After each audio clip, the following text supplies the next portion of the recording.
નમસ્કાર ખેડૂત મિત્રો, જય કિસાન જય ભારત। ખેડૂત ભાઈઓ, આજે તારીખ 10 માર્ચ 2025 અને સોમવારનો દિવસ છે। આજના દિવસે અઠવાડિયાની શરૂઆતના દિવસે આપણા માર્કેટિંગ યાર્ડોમાં આપણી દરેક ચીજવસ્તુઓના ભાવોના જે કાંઈ રુઝાન છે એ આપણા દરેક ખેડૂતો સુધી આવી પહોંચ્યા છે। હવે તુવેરના પાકમાં ગયા વર્ષમાં આપણે જે રૂપમાં ભાવો મેળવ્યા હતા એ ભાવોની સરખામણીએ આ વર્ષમાં આપણે લગભગ 30 થી 32% જેટલો નીચો ભાવ મેળવી રહ્યા છીએ અને એટલા નીચા ભાવથી આપણે તુવેર વેચી રહ્યા છીએ। હવે આ વર્ષમાં સરકારે એટલે કે કેન્દ્ર સરકારે તુવેરના વાવેતર વખતે જે જાહેરાતો કરી હતી એ જાહેરાતોમાંથી સરકારે પોતાનું કોઈ વચન પાળ્યું નથી। આપણા કેન્દ્ર સરકારના કૃષિ મંત્રી શિવરાજસિંહ ચૌહાણે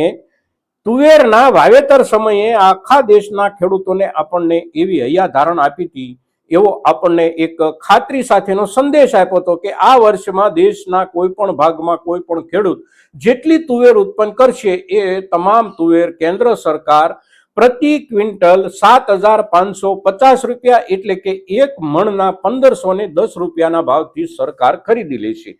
પણ સિઝનની શરૂઆત થઈ અને ખરીદીઓ શરૂ થઈ એટલે દર વખતે કાયમ માટે સરકાર તરફથી જે કાંઈ સિસ્ટમને બાધિત કરવાના પ્રયાસો ચાલતા હોય એ પ્રમાણે સિસ્ટમને બાધિત કરી અને પ્રયાસો સરકારે શરૂ કર્યા અને જે ખરીદી શરૂ થઈ એમાં આપણા ગુજરાતમાં ગુજરાત સરકારે જે કાંઈ ખરીદી કરી એ ખરીદીમાં આપણને એક વીઘે 10 મણ ખરીદવાનું આપણી પાસેથી અને મહત્તમ 20 વીઘા સુધી જ આપણે એક ખેડૂત સરકારને તુવેર વેચી શકીએ, આ પ્રકારના સરકારે નિયંત્રણો મૂક્યા। હવે એ પ્રમાણે આપણે નોંધણીઓ કરાવી, નોંધણીઓ કરાવ્યા પછી આપણને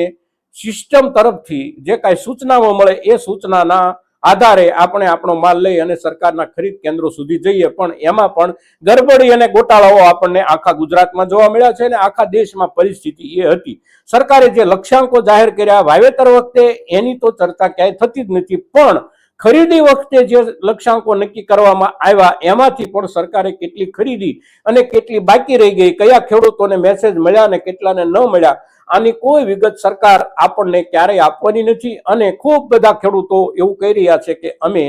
રજીસ્ટ્રેશન તો કરાવ્યું હતું પણ અમને મેસેજ મળ્યો નથી અને હજી ગઈકાલે અને છેક આજ સુધી પરિસ્થિતિ આ પ્રમાણે છે। હવે તુવેરની જરૂરિયાત આખા દેશના હિસાબથી જે કાંઈ હોય એની સામે સરકારે બફર સ્ટોક કેટલો રાખવો એટલે કે વર્ષ દરમિયાન આકસ્મિક જરૂરિયાતને ધ્યાનમાં લઈને અને બજારને થોડી નિયંત્રિત કરવાની જરૂર પડે તો એને માટે પોતાના તરફથી પુરવઠો બજારમાં ઉતારવા માટે સરકાર પાસે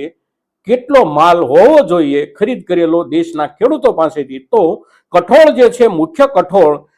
તુવેર, ચણા, અડદ, મગ એનો પુરવઠો રાષ્ટ્રીય દરજ્જે લગભગ ઓછામાં ઓછો 35 લાખ ટન જેટલો સરકાર પાસે હોવો જોઈએ અને એમાં બે મુખ્ય કઠોળ પાકો તુવેર અને ચણામાં તુવેર લગભગ 13 થી 14 લાખ ટન હોવી જોઈએ અને ચણા જે છે એ 11 થી 12 લાખ ટન સરકાર પાસે હોવા જોઈએ। ત્યાર પછી અડદ, મસૂર અને મગ આ ત્રણેય બીજા ક્રમના જરૂરી કઠોળ તત્વો આવે છે આ યાદીમાં બફર સ્ટોકના હિસાબમાં। હવે સરકાર પાસે સિઝન પૂરી થતા સુધીમાં એટલે કે વર્ષ 2024ની સિઝન પૂરી થઈ 25નો નવો માલ આવવાની શરૂઆત થઈ એ સમયે સરકાર પાસે જે કાંઈ ગોડાઉનોમાં સ્ટોક હતો અને હોવાની જે કાંઈ ચર્ચાઓ થઈ હોય એનો આંકડો લગભગ 11 થી 12 લાખ ટન આસપાસનો સરકાર તરફથી બતાવવામાં આવી રહ્યો છે। હવે એમાં આપણે થાનમાં જેમ ગોડાઉન સળગી ગયું એમ આખા દેશના જુદા જુદા ભાગોમાં વર્ષ દરમિયાન જે કાંઈ ગોડાઉનો સળગ્યા હોય એની માહિતી ને એની વિગતો એમાં સમાવિષ્ટ હોતી નથી, એટલું આપણે ખ્યાલમાં રાખવાનું છે। હવે આ પ્રમાણે સરકાર પાસે માલનો સ્ટોક ખરેખર જરૂરિયાત કરતા લગભગ ત્રીજા ભાગનો હતો એવું કહી શકાય। એમાં સિઝનમાં જે ઉમેરો કરવાનો હોય એ ઉમેરો કરવા માટે સરકાર તરફથી તુવેરની ખરીદી કરવાની વાવેતર વખતે જે વાત હતી એમાંથી સિઝન દરમિયાન કશું આપણને જોવા ન મળ્યું। ત્યાર પછી સરકારે જે ખરીદી શરૂ કરી મુખ્ય રાજ્યોમાંથી એમાં કર્ણાટક, મહારાષ્ટ્ર, આંધ્ર, તેલંગાણા, મધ્યપ્રદેશ, ગુજરાત અને ઉત્તર પ્રદેશ આ જે મુખ્ય તુવેર ઉત્પાદક રાજ્યો છે આપણા, આ દરેક રાજ્યોમાંથી ખરીદી તો શરૂ થઈ પણ ખરીદી શરૂ જ થઈ, શરૂ થયા પછી સરકારે માલ કેટલો ખરીદ્યો અને સરકારે સંગ્રહિત કેટલો કર્યો એના સાચા આંકડાઓ સરકાર હજી જાહેર જનતા સુધી આપી નથી રહી, આપણને ખેડૂતોને પણ નથી આપી રહી। હવે અત્યારે બજારમાં જે પરિસ્થિતિ છે એ પરિસ્થિતિ જે ભાવોની છે એ ભાવોની પરિસ્થિતિની સાથે સરકારની ખરીદી કરતા પણ સૌથી વધારે નજીકથી જોડાયેલું જો કોઈ કારણ હોય તો એ કારણ વીતેલા વર્ષ દરમિયાન પણ જેણે સૌથી મોટા દબાણ ઉભા કરવાની શરૂઆત કરી હતી એ હતી નિઃશુલ્ક પીળા વટાણાની આયાત.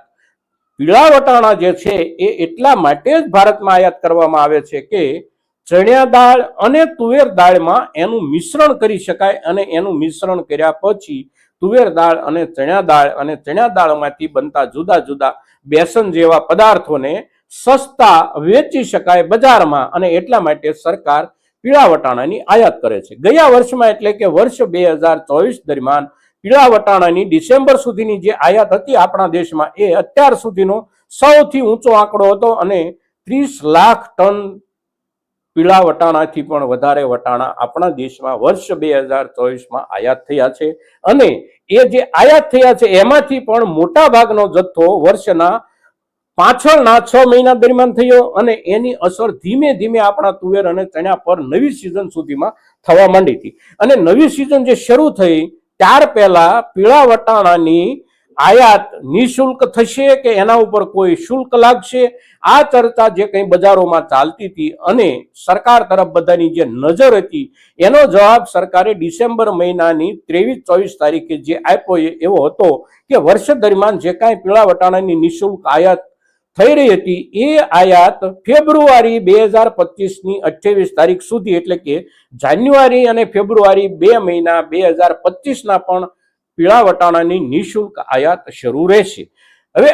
ફેબ્રુઆરી મહિનો લગભગ 15-16 તારીખ કે 17 તારીખ થઈ એટલે બજારમાં ફરી એક વખત ચર્ચાઓ શરૂ થઈ કે હવે આ મુદતને લંબાવવામાં આવશે કે હવે પછી પીળા વટાણાની આયાત પર કોઈ શુલ્ક લગાડવામાં આવશે. તો સરકાર મોટા ભાગે આવા નિર્ણયો જે તે તારીખની પહેલા 8 થી 10 દિવસે કરી લેતી હોય છે, પણ આ વખતે પીળા વટાણાની આયાત પર સરકારે કોઈ નિર્ણય સમયસર ન કર્યો. 21, 22 કે 25 તારીખ સુધીમાં પણ છેલ્લામાં છેલ્લે નિર્ણય થઈ જવો જોઈતો હતો, એ નિર્ણય સરકારની કેબિનેટે ન કર્યો, કેન્દ્ર સરકારની. 28 તારીખ આવી ગઈ તો પણ નિર્ણય ન થયો. 28 તારીખ પછી માર્ચ મહિનાની શરૂઆત થઈ એટલે 2 થી 3 દિવસ જતા રહ્યા, બજારમાં ખૂબ ચર્ચાઓ થઈ અને છેલ્લે સરકારે એવી જાહેરાત કરી કે 7 માર્ચના રોજ જે કેબિનેટ બેઠક મળશે એમાં નિર્ણય કરવામાં આવશે કે હવે પછી પીળા વટાણાની આયાત શુલ્ક સાથે થશે કે નિઃશુલ્ક થશે. પણ 7 તારીખ એટલે કે 7 માર્ચ 2025ની કેન્દ્રીય કેબિનેટની બેઠકમાં પણ એવો નિર્ણય ન લેવાયો કે હવે પીળા વટાણા કેવી રીતે આયાત થશે. હવે પછી નવો વેપાર શેના આધારે કરવો, માલ મગાવવો કે ન મગાવવો, એના માટે શુલ્કને લઈને સરકારે 7 તારીખની બેઠકમાં પણ કોઈ જાહેરાત નથી કરી. હવે વેપારીઓ જે છે એ આયાત કરશે કે નહીં કરે, કરશે તો શેના હિસાબથી કરશે, એના ઉપર સરકાર શુલ્ક લેશે કે નહીં લે, આ પ્રકારનો કોઈ જવાબ બજારમાં પણ નથી અને બજારમાં એનો કોઈ જવાબ નથી. તો આપણા ખેડૂતોના માલની સ્થિતિ જે કાંઈ છે એના માટે પણ કોઈ જવાબ માર્કેટમાં અત્યારે નથી. સરકારે જે નિર્ણય કર્યો એ નિર્ણય માત્ર 28 ફેબ્રુઆરી 2025 સુધીના ઓર્ડરો મે મહિનાની 31 તારીખ સુધીમાં માલ પહોંચે તો નિઃશુલ્ક રહેશે, આ પ્રમાણેનો માત્ર એક લીટીનો નિર્ણય જાહેર કરી અને સરકારે આ પડીકું એની સ્થિતિમાં રહેવા દીધું છે. અને સરકારે જો શુલ્ક જાહેર કર્યું હોત તો બજારમાં ભાવમાં થોડો સળવળાટ થવાની શક્યતાઓ દેખાતી હતી, પણ સરકારે ન તો શુલ્ક જાહેર કર્યું છે ન તો પાછળના સમય દરમિયાન નિઃશુલ્ક જે આયાત થતી હતી એ ચાલુ રહેવાની જાહેરાત કરી છે. એટલે વેપારીઓ પણ અસમંજસમાં છે અને વેપારીઓ જ્યારે અસમંજસમાં હોય, વેપાર ન કરી શકે એવી સ્થિતિમાં હોય ત્યારે એની અસર સીધી આપણા બજાર ભાવ પર પડતી હોય છે. અત્યારના દિવસોમાં બજાર ભાવ તુવેરના જે કાંઈ ચાલી રહ્યા છે એમાં વધારો થશે કે કેમ એને માટે બજાર પણ નિશ્ચિત નથી અને બજાર નિશ્ચિત નથી ત્યારે સરકાર કોઈ જાજો માલ હવે ખરીદવાની નથી. સાથે સાથે બહારના દેશોમાંથી આયાતનું જે કાંઈ દબાણ છે એ દબાણ ઓછું થશે કે વધશે એનો કોઈ જવાબ સરકાર જ્યારે બજારને ન આપી રહી હોય ત્યારે બજાર પોતે કોઈ પણ નવો નિર્ણય ન લઈ શકે. અત્યારના દિવસોમાં જે રૂપમાં બજાર ચાલી રહ્યું છે આ જ રૂપમાં નજીકના દિવસોમાં બજાર ચાલશે, સિવાય કે આ મુદ્દા પર ખાસ કરીને પીળા વટાણાની આયાતના મુદ્દા પર સરકાર કોઈ નિર્ણય યોગ્ય સમયે કરે અને એની અસર જો થાય, ડ્યુટી વધારો થાય, મોટા પાયે વધારો થાય તો આપણા ભાવમાં, તુવેરના ભાવમાં વધારો થવાની શક્યતા બને છે. મિત્રો, સરકારની જે અનિર્ણાયકતા છે એ અનિર્ણાયકતા આપણા તુવેરના ભાવ સાથે અત્યારે જોડાયેલી છે. તેથી તુવેર પર આપણે જ્યારે નિર્ણય કરવાનો થાય ત્યારે આપણે માત્ર આ બધા મુદ્દાઓને ધ્યાનમાં લઈને સંગ્રહ કરવો કે વેચવું, અગર તો થોડું ઘણું વેચવું, થોડો ઘણો સંગ્રહ કરવો, આવો નિર્ણય આપણી જાતે આપણા લેવલે આપણે કરવાનો રહેશે. મિત્રો, આપણને ખેડૂતોને સરકારે સંપૂર્ણપણે અનિર્ણાયક સ્થિતિમાં અત્યારે લાવીને મૂક્યા છે, આટલું આપણે યાદ રાખવાનું છે. આજના દિવસે આપણા તુવેરના પાકની ભાવોની પરિસ્થિતિ અને એના ઉપર જે કાંઈ દબાણોની શક્યતાઓ છે, આ બધી ચર્ચાઓ જ્યારે કરીએ છીએ ત્યારે આપણા મહત્તમ ખેડૂતો સુધી આ ચર્ચા પહોંચે ખૂબ જરૂરી છે. અને તેથી આપ સૌ દર્શક મિત્રો મહત્તમ ખેડૂતો સુધી આપણી આ ચર્ચા પહોંચાડશો એવી આપની પાસેથી અપેક્ષા સાથે જય કિસાન, જય ભારત.